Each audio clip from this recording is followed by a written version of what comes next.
Manusia perlu ada hukum atau aturan untuk menuntun, mengarahkan, serta memberikan batasan di dalam menjalankan kehidupannya.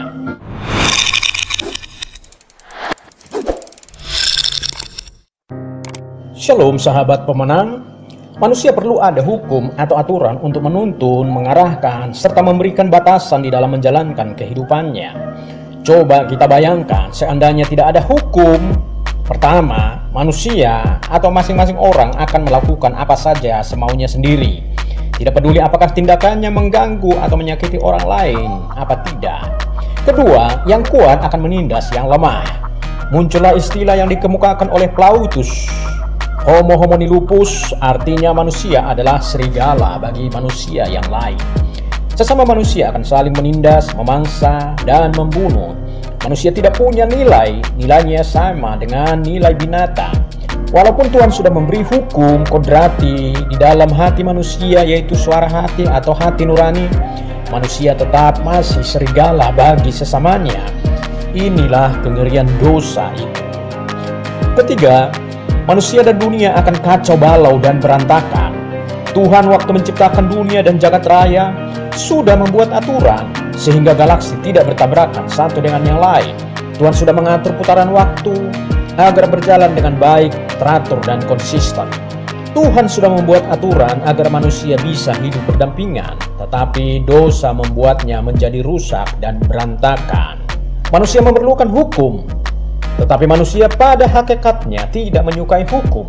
Mengapa? Karena hukum mengatur hal yang boleh dan tidak boleh dilakukan, yang kemudian disertai dengan sanksi yang harus diterima apabila melanggar hukum tersebut. Hukum yang ada sanksinya saja masih dilanggar, apalagi yang hanya sekedar peraturan, pasti dilanggar. Mengapa manusia tidak menyukai hukum? Karena hukum membuat manusia terikat.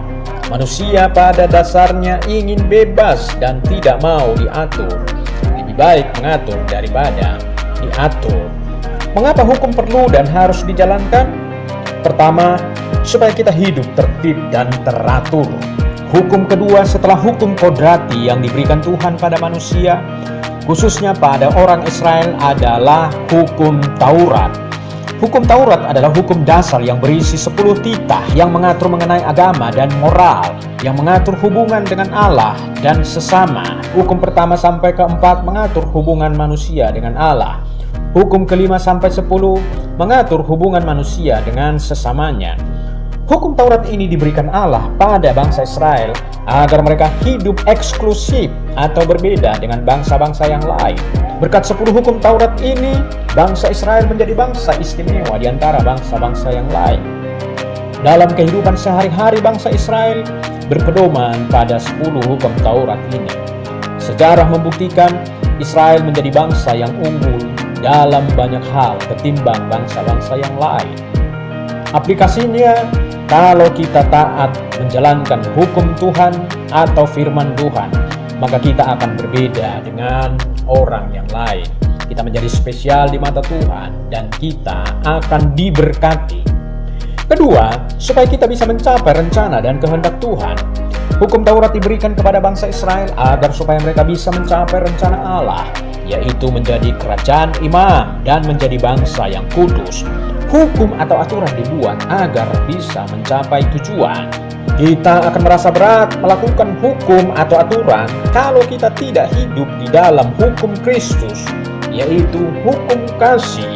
Hukum kasih merupakan hukum yang tertinggi.